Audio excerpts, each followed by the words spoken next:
thing, I have to apologize for not living up to my own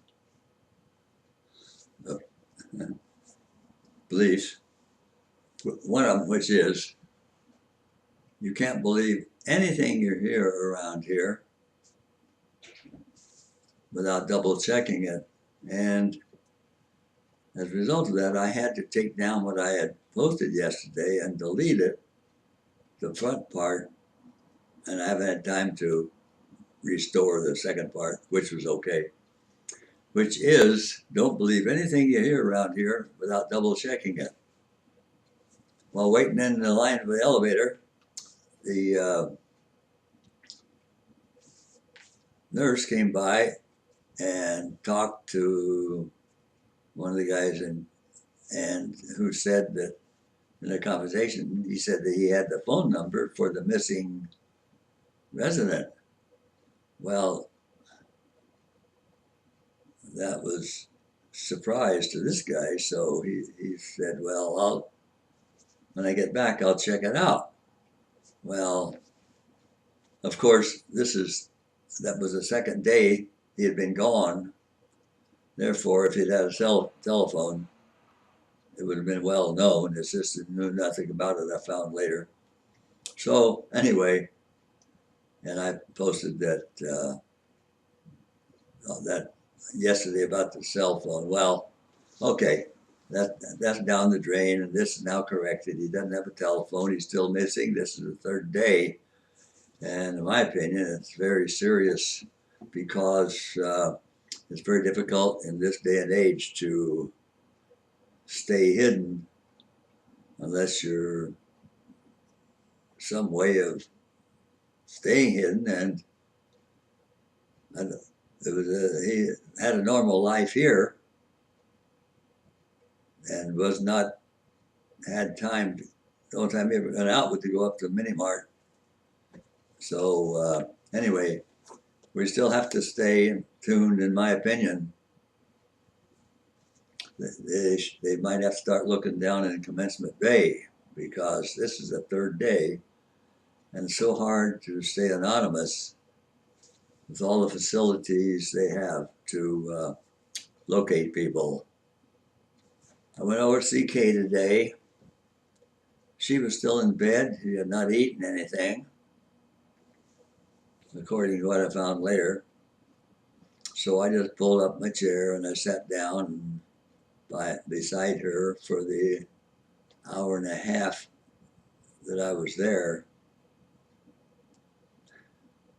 On the way out,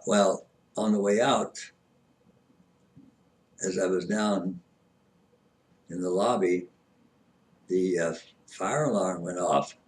Well, there was no maintenance people around there, so obviously this was not going to be a drill. This was a real thing. So actually I was just outside the door. I went out because it was so loud, it hurts my ears. I went outside, at which time the bus driver came up. And I saw these two employees running as hard as they could to get into the building. So I thought they really responded properly. So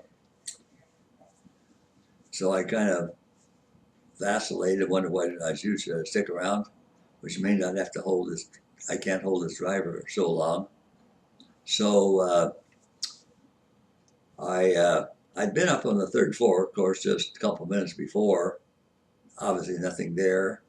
There was no smell of anything on the second floor. So there didn't seem to be anything wrong. So I decided I'd go ahead with the bus driver and find out what happened. So on the way home, I called, and what had happened was one of the residents on the first floor, which is the most severe cases of dementia, had pulled the fire alarm. So that solved that problem. On the way over from my place to CK, as we passed by the the Tacoma General Hospital, the driver saw someone out in their hospital gown and other paraphernalia, apparently with convinced him that it was one of the patients that was out from the hospital. So we discussed that while we drove on, and finally, I said, a couple, 3 minutes later, I decided I better call 911. So I called 911 and made a report, getting my information from him from the driver best I could. But I didn't know, I didn't see him because my eyes are so bad. I could have seen them if they had told me at the time where to look. But of course, we were gone anyway. Made a report on the missing patient from Tacoma General. Don't know how that turned out. Well, I had correctly figured that Kay had not eaten any breakfast, of course, because she was still in bed. So I gave her a couple of truffles, and that was it. She didn't want anything else. She seemed all right, but she didn't want any truffles. So I tried to give her a cracker, but she didn't want that either. So um, I don't know what was wrong, why she wouldn't eat. They brought her medicine later in a drink, as she usually takes it, but because she was lying down, I suggested they give it to her at noon when she was sitting at the table and hungry, which she agreed to do. Well, the cherry blossoms were falling from the trees, a little bit of a wind during the night, so I just covered the ground. I took a picture of it. When I took my walk this morning, I also took a picture of that hole in the road, and there's about 6 inches of asphalt on top of these old stones ballast stones that they made paved the roads with in those days. Cobblestones, I guess they call them. So one lady hit the thing, wasn't looking where she was going, and of course she was slow. They go slow at that spot because there's a stop sign there. They have to stop. Fortunately, otherwise it would really wreck their cars.